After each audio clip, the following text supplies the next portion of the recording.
জনাবে মুহাম্মদুর রাসূলুল্লাহ সাল্লাল্লাহু আলাইহি ওয়াসাল্লাম বলেছেন, দুনিয়ার জমিনের পরে আমি নবীজির পরে কোনো ব্যক্তি দুনিয়ার মধ্যে আর নবী হবে না।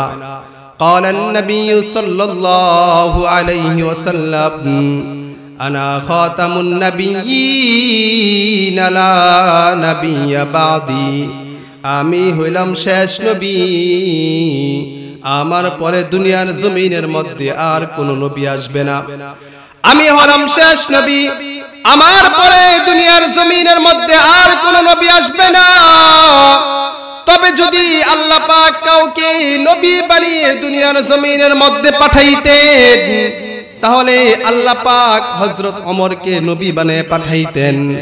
অথচ যে ওমর ইসলাম ধর্ম গ্রহণ করার পূর্বে ওমরের ঘটনা এমন ছিল, রাখাল করতেছে, রাখালগিরি করতেছে, বকরি চড়াচ্ছে, বকরিগুলো ওনার কথা শুনতেছে না, বকরিগুলো এদিক সেদিক ছুটাছুটি করতেছে। ওনার বাবা এসে ধমক দিয়ে বলতেছে, ওরে ফারুক, সামান্য একটা বকরি ছড়িয়ে খাবার খাইতে পারো না?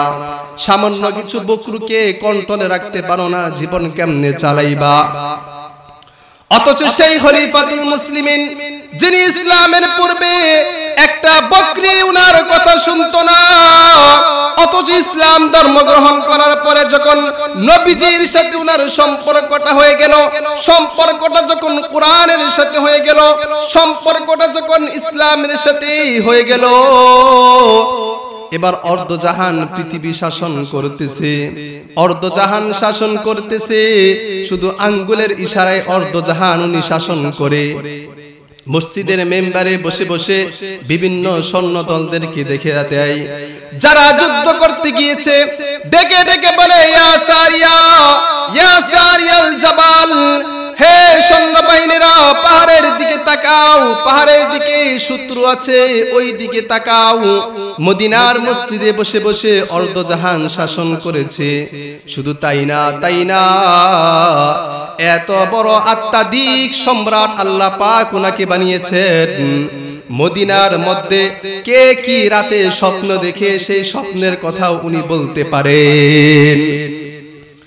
হঠাৎ করে একদিন ফজরে নামাজের পরে এক বুড়ি মা এসে খলিফাতুল মুসলিমিন নামাজ শেষ করার পরে এবার মুসল্লিদের দিকে তাকিয়ে বসেছে।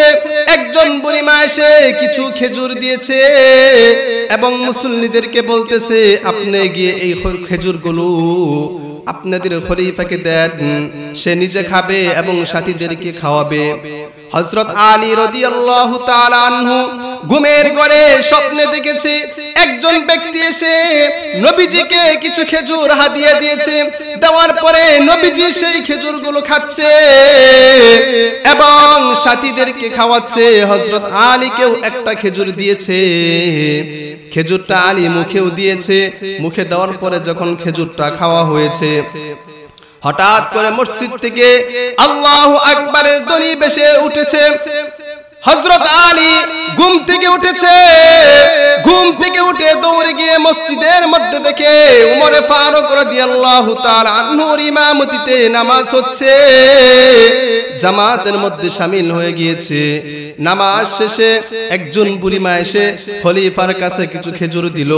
খলিফা যখন খেজুরগুলো সাথীদের মধ্যে বন্টন করে দিচ্ছে, এমনত অবস্থায় হযরত আলী বলেন, ও ওমর, আমাকে কি দুইটা খেজুর দেওয়া যায় না? একটা খেজুর দিয়েছেন, আমাকে কি আরেকটা খেজুর দেওয়া যায় না?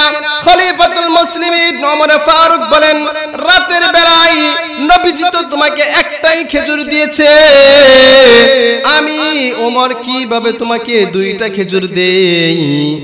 এত বড় আত্মাধিক একজন সম্রাট ছিলেন হযরত ওমর।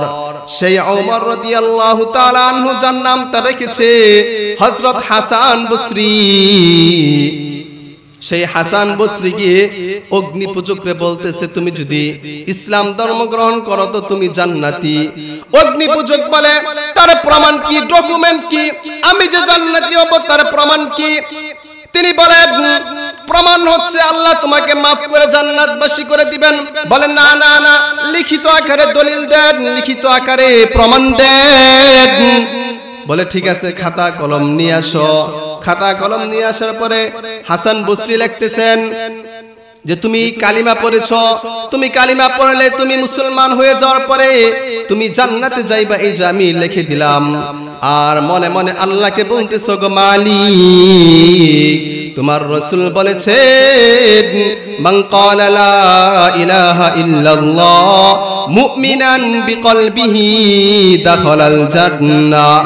যে ব্যক্তি বিশ্বাস এবং ঈমানের সাথে কালিমা পাঠ করবে, তুমি তার সমস্ত গুনাহগুলো maaf করে তার ঠিকানা জান্নাত বানিয়ে দাও। শুধু তাই না, তোমার রাসূল বলেছেন আল ইসলামু ইয়াহদিমু মা কানা ক্বাবলা। ইসলাম ধর্ম গ্রহণ করার পরে অতীতের যত গুনাহ আছে ইসলাম সব কিছুকে মিটিয়ে দেয়। আল্লাহ, আমি তোমার রাসূলের হাদিসের উপর আমল করে আমি তাকে জান্নাতবাসী লিখে দিলাম, তুমি আল্লাহ তাকে জান্নাতবাসী বানিয়ে দিও। এবার হাসান বসরি ডকুমেন্ট দেওয়ার পরে অগ্নিপূজক ইসলাম ধর্ম গ্রহণ করেছে। ইসলাম ধর্ম গ্রহণ করার পরে এবার অগ্নিপূজক বলতেছে, ওগো হাসান, এই যে আমার যে ডকুমেন্টটা আপনি দিয়েছেন এটা অত্যন্ত দামি এবং গুরুত্বপূর্ণ একটা জিনিস। এই জিনিসটা আমি আপনার কাছে আমানত রেখে দিলাম। আমার মৃত্যু হলে আপনি এসে আমার জানাজার নামাজ আদায় করবেন, আপনি আমার জানাজা পড়াইবেন এবং আপনি যখন আমাকে মাটি দিবেন তো কাফনের ভিতরে এই লেখাটা ভিতরে ঢুকায় দিবেন, যেন ফেরেশতারা এসে জিজ্ঞেস করলে আমি বলতে পারি আল্লাহর বান্দা হাসান বসরি আমাকে জান্নাতের সার্টিফিকেট দিয়েছে, এই যে আমার সাথে দলিল আছে, আমি সেটা নিয়ে ফেরেশতাদেরকে দেখাবো। ঠিক এই মৃত্যু হয়ে গেল। হাসান বসরি শর্ত অনুপাতে ওই ব্যক্তির জানাজার নামাজ পড়াইলেন। জানাজার নামাজের পরে এবার সেই কাফনের ভিতরে ওই লেখাটা দিয়ে দিলেন। স্বপ্নে যুগে এবার হাসান বসরি দেখেন লোকটা আল্লাহ পাকের সেই বিশাল জান্নাতের মধ্যে ঘোরাফেরা করতেছে। এজন্যই যদি আলেমদের সাথে হক্কানি পীর বুজুর্গদের সাথে সম্পর্ক রাখা হয়, তাদের কারণে, তাদের সুসম্পর্কের কারণে আমার এবং আপনার ঠিকানা জান্নাত হবে। এজন্যই আমরা হক্কানি আলেম যারা আছে, আহলে দিলওয়ালা যারা আছে, তাদের সাথে সম্পর্ক রাখতে রাজি আছি কিনা?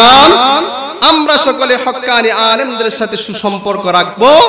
এজন্যই হক্কানি আলেমদের সাথে যখন সুসম্পর্ক আমি এবং আপনি রাখতে পারবো, তখন তাদের কারণে আমার এবং আপনার সম্মান বাড়িয়ে দিবেন তিনি কে?